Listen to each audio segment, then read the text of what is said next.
Olá, estamos iniciando mais um Saúde em Foco e a temática de hoje versa sobre infecções transmissíveis na gestação.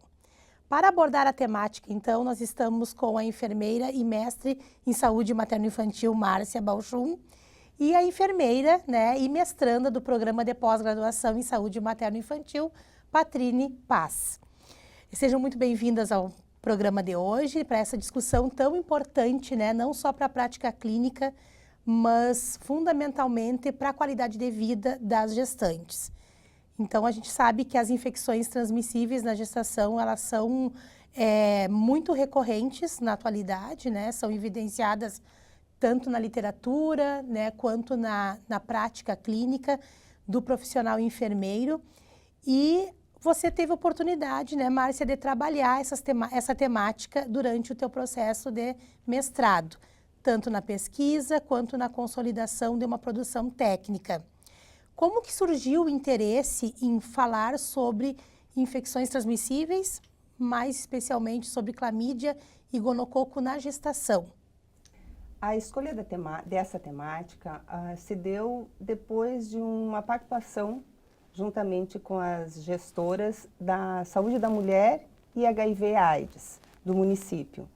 Elas nos trouxeram essa temática depois de observar um aumento no número de casos de infecções por clamídia e gonococo na atenção primária à saúde. Patrine, na tua prática, tu visualiza assim, casos de infecções transmissíveis na gestação? Quais são as ocorrências, os desfechos em relação a esses casos para a gestante, para o bebê? A gente consegue evidenciar bastante, Eu acho que aumentou muito o número de infecções sexualmente transmissíveis e, consequentemente, na fase gestacional, acaba tendo grandes riscos para a saúde desse bebê, que vai nascer. Então, a gente tenta prevenir, E eu acho que a cartilha venha muito, para essas questões de orientar tanto o profissional como esse usuário. Então, achei muito legal a ideia, porque são orientações necessárias, para a prevenção dessas doenças. Claro que, com tratamento precoce, a gente também consegue impedir que se agrave, os casos e que venha a transmitir para o bebê também. Mas eu acho que nessa fase, assim, da gestação é muito importante, todas as orientações e também, o profissional fazer aquela busca, fazer, essas orientações, fazer, esse contato, esse vínculo com o usuário para tentar, plantar aquela sementinha ali para ele se cuidar, para ele se prevenir, Essas transmissões, elas têm se elevado os números bastante, assim, de infecções sexualmente transmissíveis. E os estudos mostram, colegas, que essa elevação do número de casos tem várias vertentes, vários desfechos também. Especificamente relacionado à clamídia e gonococo na gestação, a gente não encontra, assim, tantos trabalhos científicos pontuando, essa questão de tratamento ou também de incidência, de prevalência. A gente sabe, Márcia, que tu respaldou teu trabalho todo num protocolo do Estado do Rio Grande do Sul, onde, por evidências empíricas, vem sendo mostrado, assim, um número aumentado de casos de mulheres na fase gestacional com a ocorrência desses dois agravos. Como que surgiu a ideia de trabalhar com os enfermeiros da atenção primária? Foi pactuado com o município, com as gestoras do município, mas por que na atenção primária? A atenção primária, os enfermeiros da atenção primária, eles estão na linha de frente do cuidado do pré-natal. Os gestores, eles observaram que faltava um material didático, um material de apoio para esses enfermeiros poder seguir, poder ter esse material como um apoio durante as consultas pré-natal. A clamídia e a infecção por clamídia e gonococo, ela não são infecções que são notificadas, como, por exemplo, a AIDS, a sífilis. Então, como você mesmo falou, professora, foi difícil fazer uma revisão né, dos casos, mas o que foi encontrado é que existe sim uma relação muito íntima com as infecções por clamídia e gonococo, com a incidência de partos prematuros, de infertilidade, de ruptura prematura da membrana, e nos recém-nascidos, infecções oculares, infecções respiratórias. Então, são complicações graves, né, para esses recém-nascidos e também para as gestantes. E faltava, né, pelo guia tem a orientação de ser rastreado, de ser diagnosticado, de ser tratado, mas não havia nenhum material fácil que pudesse auxiliar os colegas enfermeiros na atenção primária, tão importante por ser a primeira, por ser a porta de entrada do serviço, né, do serviço de atenção. A gente sabe que materiais didáticos, a exemplo da tua cartilha, Márcia, são muito pertinentes em diferentes cenários, né? Como que vocês visualizam a questão da replicabilidade e da implementação desse material, desse tipo de material em diferentes serviços, tanto na atenção primária quanto no contexto hospitalar? Queria que tu nos mostrasse um pouquinho a cartilha, Márcia.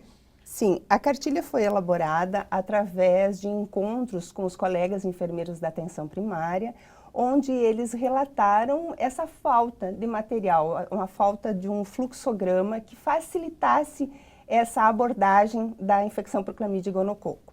Foi realizada, então, uma cartilha, um material didático, que atentou, né, às diretrizes do Ministério da Saúde. Ela é fácil, é uma linguagem clara, objetiva, relativamente curta, né, até para facilitar, né? Como pede o método, né? Como pede o método, para facilitar a busca, né, por informações. Então, desenvolvemos uma cartilha depois desses depoimentos dos colegas que relataram essa dificuldade de protocolo, deles falarem todos, de seguirem todos uma mesma linha. E falaram também que existiam muitas dúvidas, né? Mesmo eles tendo um conhecimento sobre essas infecções, ainda tinha uma dúvida de como coletar, como tratar, como orientar, como fazer essa ação educacional também com as gestantes. Então foi pensado numa cartilha que fosse prática, que fosse ilustrativa e que abordasse de maneira clara, rápida, todo o manejo, o rastreamento, o tratamento, como abordar, em que momento se solicitar, né, a testagem e para que tipo de pacientes, para que tipo de clientes, né? Com base nisso, o diagnóstico, o tratamento e também as orientações.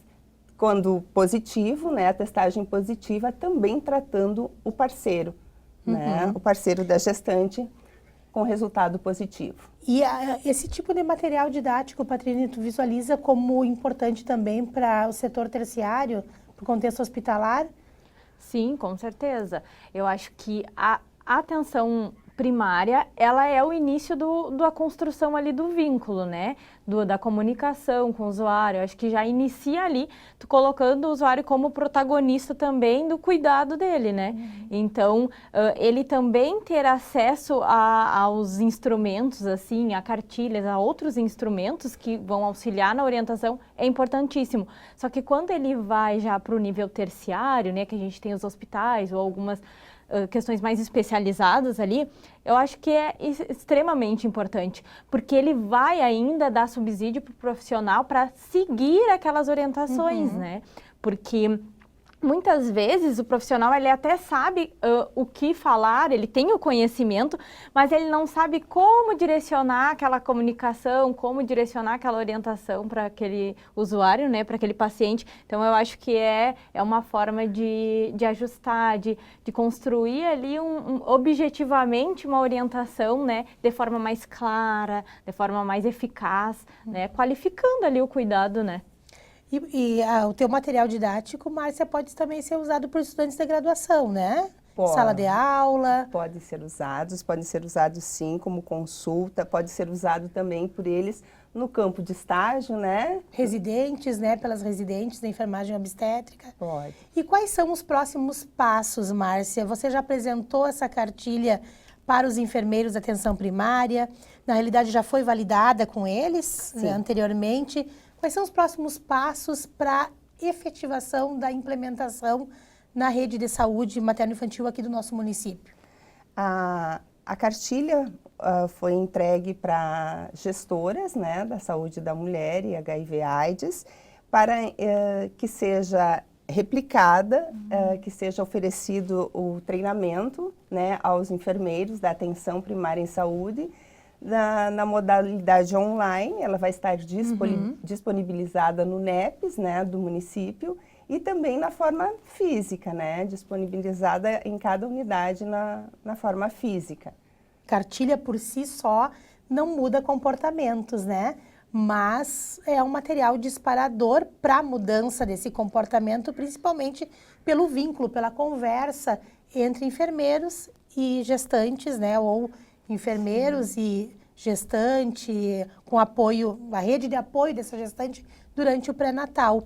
Então, para além disso, o que mais vocês percebem que precisa para a gente reduzir esses números de casos que são tão prevalentes, né? Que demandam tanto atenção do sistema de saúde? Eu acredito que medidas como essa, né, que busca ferramentas tecnológicas para ofertar a informação, né, a prevenção ela só consegue acontecer com informação, com conhecimento e com o comprometimento de todas as partes envolvidas, tanto dos profissionais quanto dos próprios gestantes, né? A preocupação das gestoras eu achei muito significativo, porque elas conseguiram diagnosticar essa necessidade, né, que os enfermeiros estavam apresentando, e foi muito gratificante fazer a cartilha, porque foi feita com a minha mão, com a nossa mão e com a mão dos enfermeiros, os enfermeiros que estão lá atuando. Então não tem ninguém melhor do que eles para dizerem, né, validar ela. Não, ela ficou boa, era isso que nós precisávamos. Foi um trabalho colaborativo. Então, aí eu acredito que por essas razões tem chance de ela dar certo, de ela ser replicada, né, de ela servir realmente de apoio. E essa é a intenção. Foi uma demanda do serviço, né? Então, eu acho que isso faz com que fortaleça mais um instrumento, né? Porque pode ser usado para vários momentos, né? Não só para consulta de pré-natal, mas para grupos de gestantes, para uma sala de espera, que às vezes tem outros, né? Outras pessoas ali que já escutam e já vão transmitir tem aquela... interesse pelo tema. Exato. Então, eu acho que disseminar as orientações, né? Usar meios de comunicação, usar os profissionais que estão na rede é essencial, porque isso vai... A informação vai correr e essas pessoas vão querer saber mais sobre o assunto, né? Márcia, parabéns pelo teu produto, né? Com certeza vai ser um produto de impacto para a prática, né? A gente espera que daqui mais um tempo a gente colha os frutos, né, desse material didático sendo realmente usado, manuseado, não só pelos enfermeiros da atenção primária, mas também pelos gestores, pelos estudantes de graduação, de pós-graduação. Então, é um trabalho muito bonito, né? E mais do que ser um trabalho bonito, é um trabalho necessário, foi um trabalho necessário e com certeza efetivo, né, para a prática dos enfermeiros. Eu agradeço a presença de vocês no programa de hoje. Muito obrigada, Márcia. Muito obrigada, Patrine. O Saúde em Foco vai ficando por aqui. Até mais.